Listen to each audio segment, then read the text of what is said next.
로마서 오늘 3장 21절로 26절까지의 말씀입니다. 로마서 3장입니다.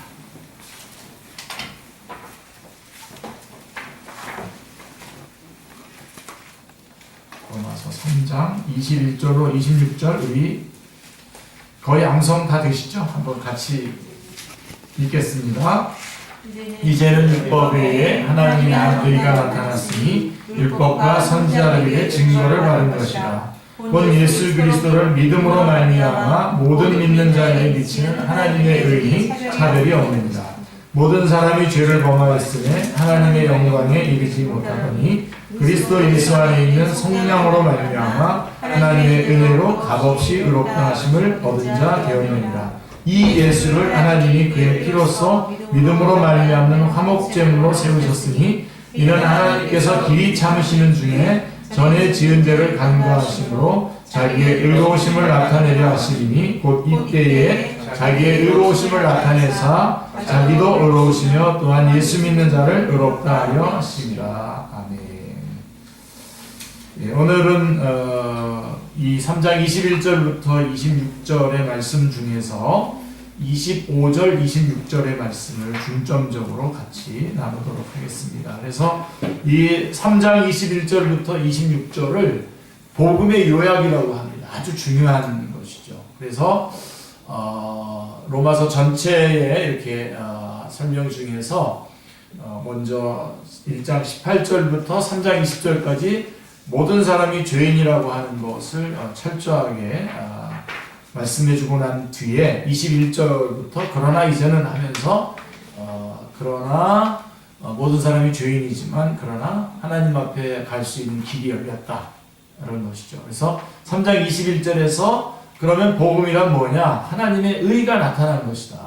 하나님의 의가 나타나서 우리가 그 하나님의 의로 말미암아 율법의 행위로는 그 앞에 설 수가 없지만 하나님의 의가 나타남으로 말미암아 우리가 하나님께로 갈 수 있는 길이 열렸다라고 하는 것이죠. 그래서 복음이란 하나님의 의가 나타나는 것이고 22절은 그래서 그러면 그 복음 하나님의 의를 어떻게 내 것으로 받아들일 수 있겠느냐?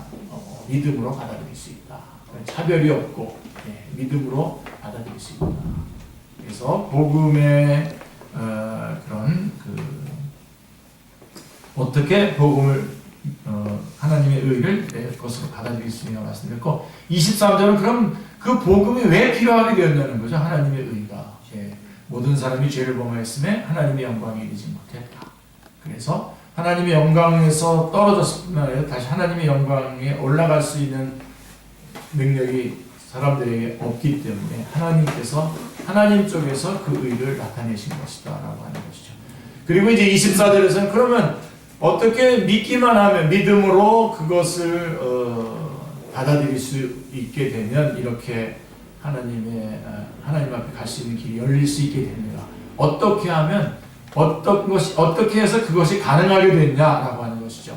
예수 그리스도의 성령으로 말미암아 그렇게 되었다라고 하는 거가 24절까지의 내용이고요. 우리는 이제 프린트 그래서 프린트 9페이지 9쪽에 가보시면 25절 자기 아들을 화목제물로 세우신 하나님이라고 우리가 25절을 세웠는데 같이 한번 읽겠습니다.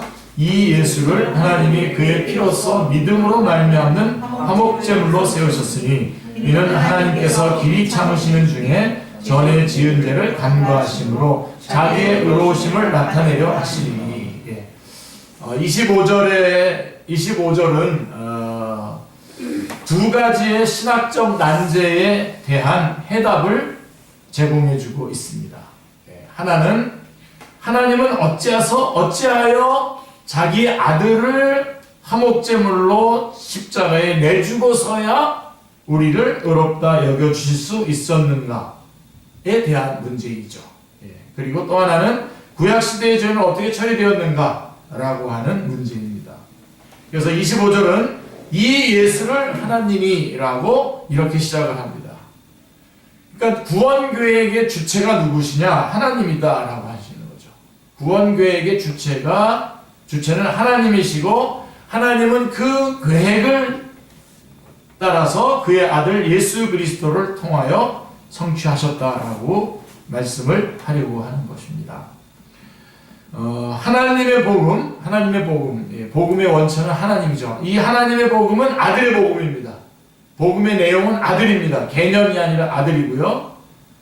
자, 이 복음의 내용이 바로 예수님임을 말씀해주고 있는데요. 자, 25절은 그의 피로 인하여 믿음으로 말미암는 화목제물이라고 말씀하고 있습니다. 자, 24절에서 그리스도 예수 안에 있는 성령으로 말미암는다라고 말씀한 바가 있는데요. 그런데 25절에서는 그의 피로 인하여 믿음으로 말미암는 화목제물이라고 말씀하고 있습니다. 자, 예수 그리스도 안에 있는 성령이라고 하는 말씀이 이번에는 화목제물이라고 하는 말씀으로 이것이 또 용어가 바뀌어서 제시되고 있습니다. 자, 그러면 성령이라고 하는 말과 화목제물이라고 하는 말은 어떤 뜻인가요? 차이가 있습니까? 없죠. 사실은 같은 내용인데 넓은 의미에서는 같은 뜻입니다. 그럼에도 불구하고 왜 표현을 이렇게 24절과 25절을 달리했는가? 자, 24절은 성령, 24절의 이 성령이라고 하는 말씀은 죄인들이 의롭다 하심을 얻는 것이 어떻게 가능하게 되었는가라고 하는 데에 대한 설명을 해주고 있습니다. 죄인들이 어떻게 의롭다함을 얻을 수 있었는가? 예수 그리스도께서 우리의 죄값을 대신 성량해 주셨기 때문에 의롭다함을 얻은 것이 가능해졌다라고 하는 말씀이 24절의 말씀입니다. 그런데 25절에서의 이 화목제물은 초점이 어떻게 되냐면요. 초점이 하나님께 맞춰집니다. 아까는 죄인에게 맞춰졌었고요. 24절에서는 25절은 하나님께 초점이 맞춰져 있습니다. 즉 자기의 의로우심을 나타내려 하심이라 라고 하는 말씀과 결부되어 있는 말씀입니다. 그래서 25절은 죄인과 화목되는 것이 하나님의 의로우심에 손상이 되지 않는가라고 하는 문제에 있어서 하나님의 공의를 옹호하고 있는 말씀이에요. 그러니까 하나님의 공의에 전혀 지장이 없었다라고 하는 것이죠. 자, 그래서 26절에서도 보시면요, 자기의 의로우심을 나타내사라고 재차 강조하고 있습니다. 25절에 이어서 의로우심을 나타내셨다라고 하는 말씀은 죄에 대한 진노를 나타내셨다라고 하는 의미입니다. 그러니까 죄인을 의롭다고 여겨주시고 화목하는 것이 하나님의 공의에 어긋난 것이 아니라 자기 아들에게 대신 진노를 쏟으시고 이루어주신 정당한 행사였다라고 말씀하고 있는 것입니다. 굉장히 중요한 말씀입니다. 그러니까 하나님께서 성령으로 말미암아 죄인들의 죄를 용서해 주신다라고 하는 것은 하나님의 공의에는 문제가 있는 거 아니냐라고 하는 그런 문제에 대해서 하나님께서 자기 아들을 대신 진노하심으로 말미암아 그래서 정당한 행사이기 때문에 하나님의 공의에는 아무런 지장이 없으셨다라고 하는 것을 말씀해주고 있는 것입니다. 자, 그래서 화목제물이라고 하는 거 말씀함은 하나님과 인간 사이가 죄로 말미암아 불화한 관계임을 나타내고 있는 것입니다. 하나님과 불화하게 된 자들이 하나님과 화목하기 위해서는 화목제물이 절대적으로 필요하였던 것입니다. 이 점을 로마서 5장 10절에서는 이렇게 말씀하고 있죠. 10절에서는 곧 우리가 원수 되었을 때에 그의 아들의 죽으심으로 말미암아 하나님과 화목하게 되었은즉 이라고 말씀하고 있습니다. 자, 25절은 그의 피로써 라고 말씀합니다. 그의 피로써. 그의 피란 곧 죽음을 말하는 것이죠. 예. 왜냐하면 죄값은 사망이기 때문입니다. 죄의 삭은 사망이요. 로마서 6장 13절에. 그러므로 화목제물의 필수 조건은 대신 피를 흘리는 죽음에 있음을 나타내고 있는 것입니다. 예. 피 흘림이 없은즉 사함이 없느니라. 히브리서 9장 22절 유명한 말씀이죠. 그러므로 25절에 그의 피라고 하는 말씀은 예수 그리스도의 죽음을 의미하는 것입니다. 애굽에 처음 난 것을 다 멸하시던 날 밤에 이스라엘의 집 문 인방과 좌우 설주에는 피가 뿌려져 있었습니다. 그것은 하나님께서 내가 피를 볼 때에 너희를 넘어가리라. 피를 볼 때에 내가 너를 넘어가리라. 그러니까 그 피를 볼 때에 너희를 넘어가리라 라고 출애굽기 12장 13절에서는 말씀하고 있기 때문입니다. 그래서 이 뿌려진 피는 무엇을 의미합니까?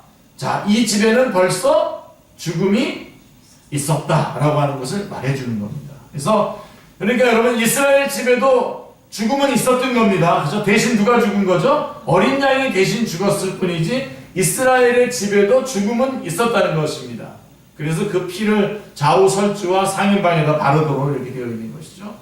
자, 그럼 그 뿌려진 피는 무엇을 의미합니까? 그 집에는 이미 심판이 시행되었음을 말해주는 것입니다. 그래서 하나님은 그 피를 보실 때에 넘어가실 수 있으셨다는 말씀입니다.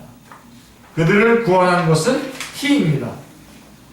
그래서 25절은 믿음으로 말미암아 화목제물로 세우셨으니라고 말씀하고 있는 것입니다. 이 예수를, 즉 자기 아들을 화목제물로 갈보리 십자가에 세우신 분은 하나님 자신이셨습니다. 사람들은 가룟 유다가 예수님을 은 30에 팔았다고 말합니다. 총독 빌라도가 비겁해서 예수님을 놓아줄 수도 있었는데 십자가에 못 박도록 사형언도를 내렸다고 알고 있습니다. 그것은 역사적으로는 사실입니다. 그러나 그렇다고 해도 구속교리는 거기서 멈춰서는 안 됩니다. 왜냐하면 골고다 언덕에 십자가를 세우시고 그 위에 당신의 독생자 아들을 화목제물로 못 박으신 분은 다른 분이 아닌 바로 아버지 하나님 자신이었다고 성경은 말씀하고 있기 때문입니다. 이렇게 하신 것은 하나님의 의로우심 때문이었습니다. 하나님의 의로우심. 그래서 여러분들이 25절, 26절에서는 이제는 관점을 하나님의 입장에서 성량의 사건을, 화목제물의 사건을 보셔야 됩니다. 하나님의 공의, 하나님의 의로우심을 보셔야 됩니다. 자, 25절에 이 예수를 하나님이 그의 피로써 믿음으로 말미암는 화목제물로 세우셨으니라고 말씀합니다. 예수님을 십자가에 세우신 분은 하나님이십니다. 로마서 8장 32절에 자기 아들을 아끼지 아니하시고 우리 모든 사람을 위하여 내어주시니가 라고 말씀하고 있습니다. 자기 아들을 아끼지 아니하시고 내어주신 이는 하나님 자신이셨습니다. 하나님은 벌레만도 못한 우리를 아끼시기 위하여 하나밖에 없는 자기 아들을 아끼지 아니하시고 내어주셨습니다. 성령님의 강림 후에 행한 사도 베드로의 첫 번째 설교는 사도행전 2장 23절에 그가 하나님의 정하신 뜻과 미리 아신 대로 내어준 바 되었거늘 이라고 말씀하고 있습니다. 창세기 22장에는 인간의 이성으로는 이해하기 어려운 기사가 기록되어 있습니다. 기억나십니까? 자기 아들을 아브라함이 하나님께서 아브라함에게 100세에 얻은 외아들 이삭을 번제로 드리라고 명령하십니다. 왜 그렇게 하셨습니까? 이것은 아브라함 개인의 믿음을 시험하기 위한 것이 아닙니다, 여러분.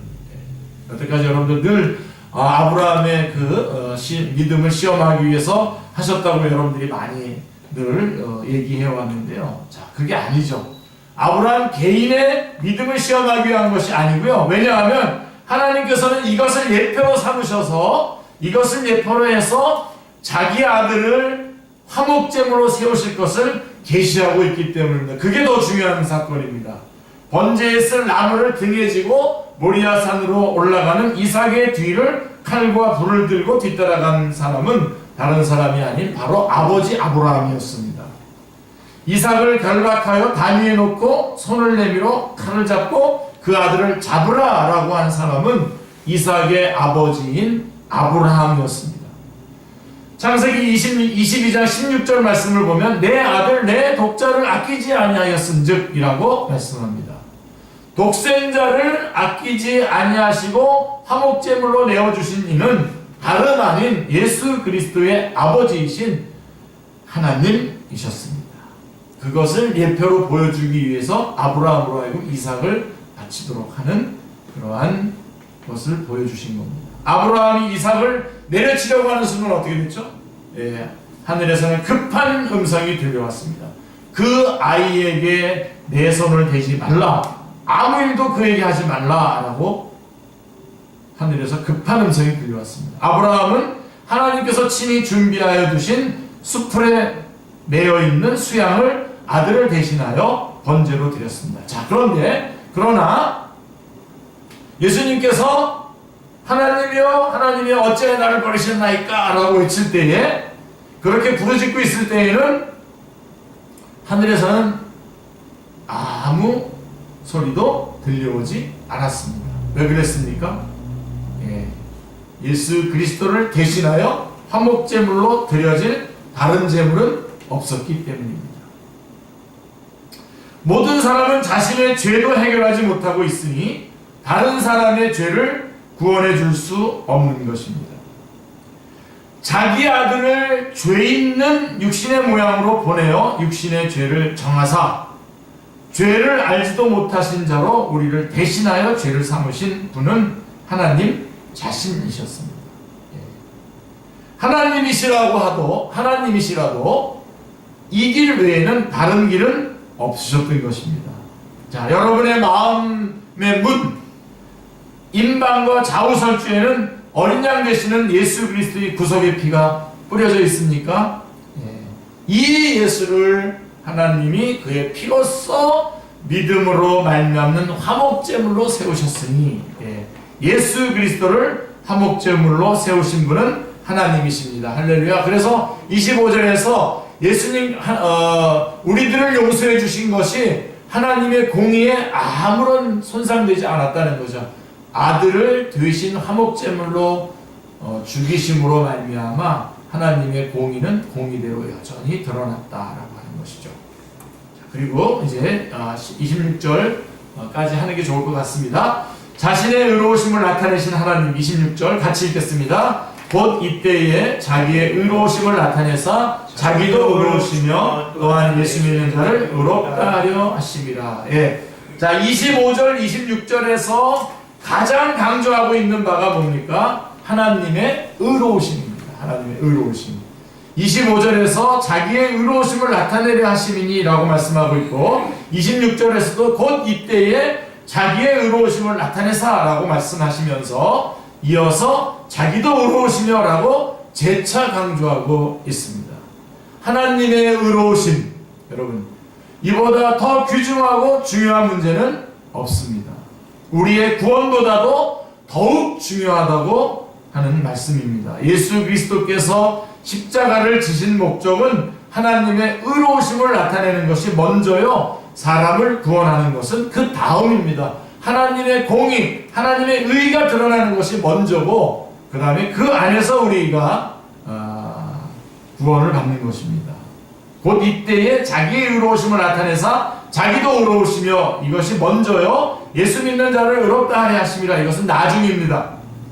사도 바울은 두 가지 방면에서 하나님의 의로우심을 지금 옹호하고 있는 것이죠. 하나는 곧 이때에, 자, 예수님을 화목제물로 세우셨다면 그 이전에, 즉 구약시대에 범한 죄에 대해서는 어떻게 하셨는가 하는 문제에 대해서 하나님의 의로우심을 옹호하고 있습니다. 그리고 또 하나는 의로우신 하나님께서 의롭지도 못한 죄인들을 의롭다고 여겨주시는 것이 하나님의 공의에 모순이 되지 않는가라고 하는 문제에 대해서 하나님의 의로우심을 또한 옹호하고 있는 것입니다. 그래서 25절에 이는 하나님께서 길이 참으시는 중에 전에 지은 죄를 간과하심으로 라고 말씀합니다. 이는 크게 두 마디로 되어 있는데요, 첫째는 전에 지은 죄를 간과하심으로 라는 말씀입니다. 간과라고 하는 말은 너그럽게 보신다, 참고 눈 감아 주신다 라고 하는 뜻입니다. 쉬운 성경에 보면 그렇게 잘 설명이 되어 있습니다. 무엇을 보고도 못 보신 척 하셨다는 것입니까? 죄입니다. 죄를 보고도 못 보신 척 했다는 겁니다.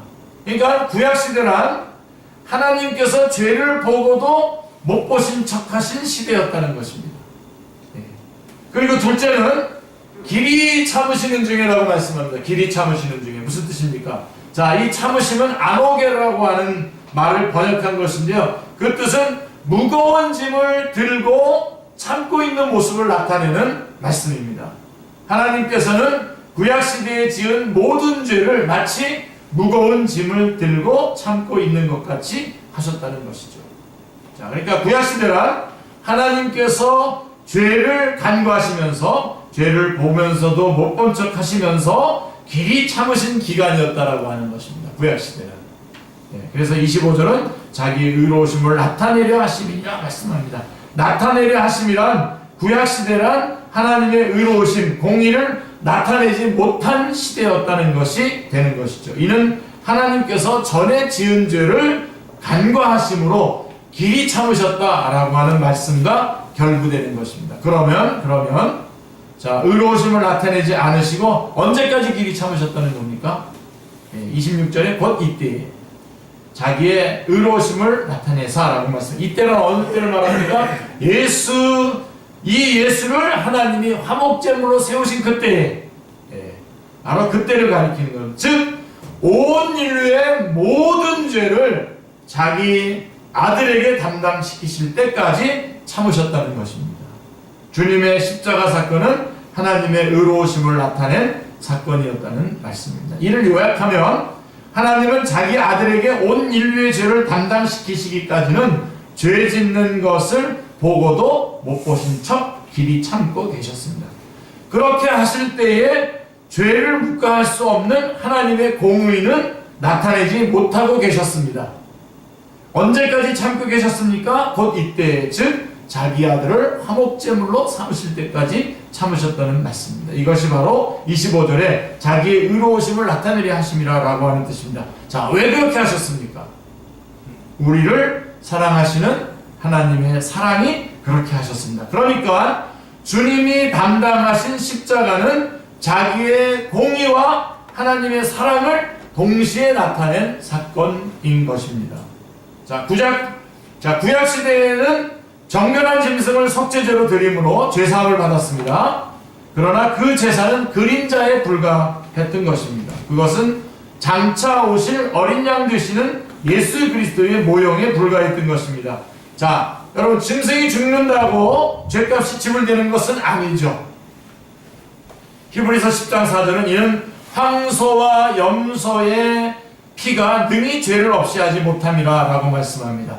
황소와 염소의 피는 참 것이 오기까지 죄를 참으시고 간과하시는 방편에 불과했던 것이죠.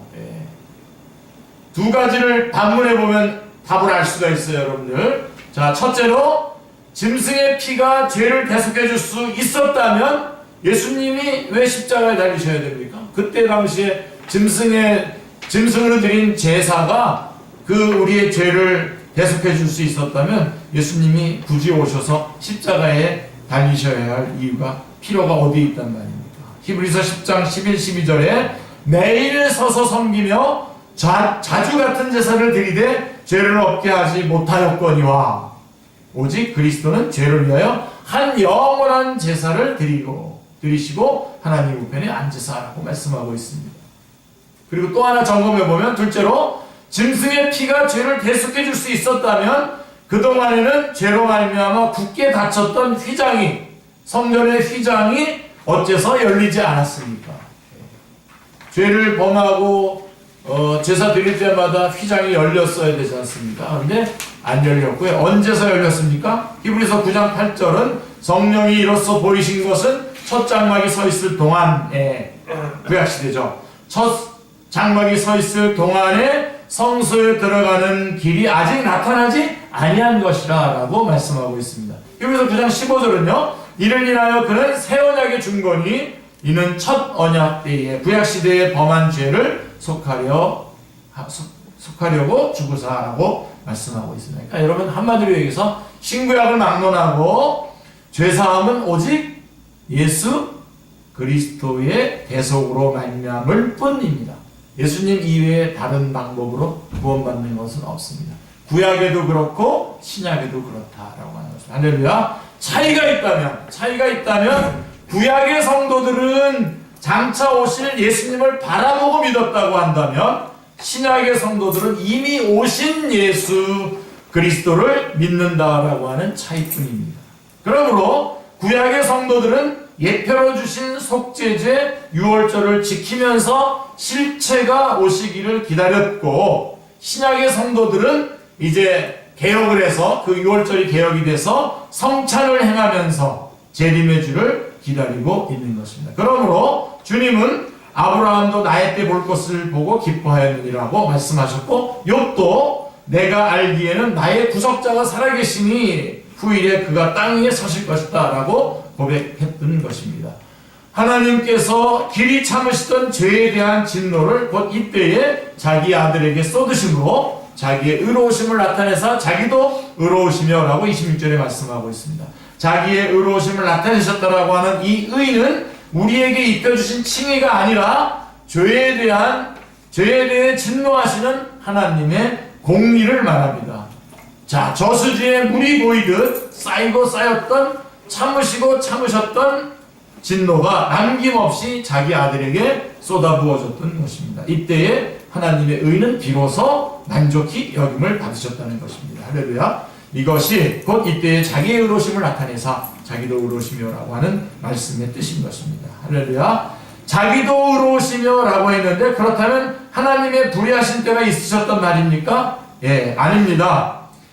이는 하나님이 길이 참으시는 중에 전에 지은 죄를 간구하신 상태를 나타내는 표현이지 하나님이 불의하신 때가 있었다는 것을 말하는 것은 아닙니다. 자, 예수 그리스도의 십자가 사건은 죄인을 구원하는 것이 먼저도 전부도 아닙니다. 예, 하나님의 의를 나타내서 하나님은 참되고 의로우시다 라고 천명하는 것이 가장 먼저고 그것이 전부입니다. 사실은 그것이 가장 중요하고 그 안에서 우리는 의롭다함을 받는 것입니다. 자, 그래서 그 진노를 하나님의 공의에 근거해서 그 진노를 자기 아들에게 쏟아부으셨다는 것입니다. 또한 예수 믿는 자를 의롭다 하리 하심이라 라고 26절에 말씀하고 있는데 여기에 하나님의 두 가지 큰 속성이 나타나 있습니다. 자기의 의로우심을 나타내사 라고 하는 것은 하나님은 의로우시다 라고 공의를 나타내고 또한 예수 믿는 자를 의롭다 하리 하심이라 우리에 대한 하나님의 사랑의 나타내심입니다. 그러니까 하나님께서는 우리의 죄를 알지도 못하신 예수 그리스도에게 대신 담당케 하시고 그를 믿는 우리를 의롭다고 여겨주셨습니다. 자, 똑같은 말을 계속 반복하는 것 같지만 너무나 중요하기 때문에 제가 하나도 빼먹지 않고 계속 반복하고 있는 것입니다. 아멘입니다. 그죠? 예. 하나님께서는 우리의 죄를 알지도 못하신 예수 그리스도에게 대신 담당케 하시고 그를 믿는 우리를 의롭다고 여겨주셨습니다. 그런데 사도 바울은 이 일에 무슨 하자가라도 있단 말입니까? 하나님의 의로우심에 무슨 손상이라도 입으셨단 말입니까? 라고 묻고 있는 것입니다. 그렇지 않다는 거죠. 그죠? 이 점을 호세아서에서는 내가 내게 장가들어 영원히 살되 의와 공변됨과 은총과 긍휼이 여김으로 내게 장가들며 진실함으로 내게 장가들리니 라고 말씀하고 있습니다. 우리의 구원은 공명정대하게 이루어졌다는 것입니다. 할렐루야. 우리는 당당하게 주님께서 이렇게 슬쩍 혹은 정당하지 않은 방법으로 받은 것이 아니라 우리는 공명정대하게 이루어진 구원을 지금 받아가지고 있다라고 하는 것을 절대로 놓치지 마시길 바랍니다. 그래서 여러분 예수 믿는 것 때문에 이렇게 구원받은 것 때문에 우리가 다른 사람들을 그리스도교로 인도하기 위해서 어느 정도 우리가 겸손한 게 접근하지만 그러나 여러분 그 겸손이 이 담대한 정당함까지도 훼손시켜서는 안 됩니다. 우리는 당당하게 공명정대하게 받은 구원입니다. 자, 첫 창조 때는 하나님 보시기에 좋았더라 하셨으나 재창조 때는 어떻게 됩니까? 하나님 보시기에 의로우셨더라 라고 하는 것입니다. 이렇게 행해 주심으로 구약시대의 모든 죄와 현재의 모든 죄와 앞으로의 모든 죄도 그리고 저와 우리 모두의 죄까지도 보라 세상 죄를 지고 가는 하나님의 어린 양이로다 라고 한 예수 그리스도에게 담당시키셨습니다. 누구를 의롭다 하리 하심이라고 말씀합니까? 예수 믿는 자들이 아니라 어떻게 되어 있습니까? 예수 믿는 자라고 단수로 말씀하고 있습니다. 바로 너를 의롭다 하려고 이렇게 행해 주셨다라고 하는 말씀입니다. 자, 로마서 8장 2절에서도 죄와 사망의 법에서 너희들이 아니라 너를 해방하였습니다 라고 말씀하셨고 갈라디아서 4장 7절에서도 그러므로 내가 이후에는 종이 아니요 아들이니라고 말씀하고 있습니다. 구원은 도매금으로 주어지는 것이 아닙니다. 각각 한 사람 누구에게 1대1로 하나님 앞에서 주어지는 것입니다. 아멘. 그래서 예수 믿는 자들이라고 하지 않고 예수 믿는 자라고 말씀하고 있는 것입니다. 자, 십자가를 바라보시길 바랍니다. 우리를 사랑하신 하나님의 사랑이 그곳에 그렇게 나타나는 것을 봅니다.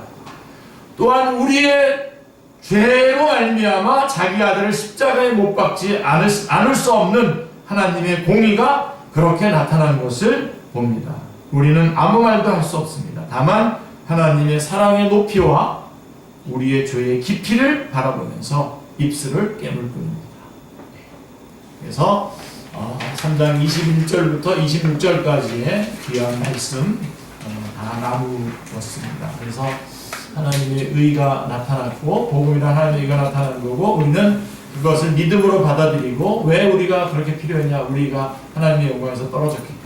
그러나 어떻게 해서 그렇게 가능했냐? 예수 그리스도의 속량으로 말미암아.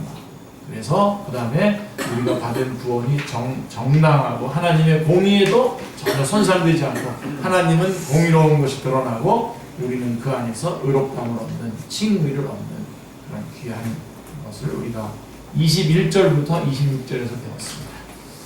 아무쪼록 이 예수 그리스도로 말미암아 풍성한 그리스도인의 삶을 누리시는 여러분들 다 되시기를 주님의 이름으로 축원합니다. 기도하겠습니다. 하나님 아버지 감사합니다.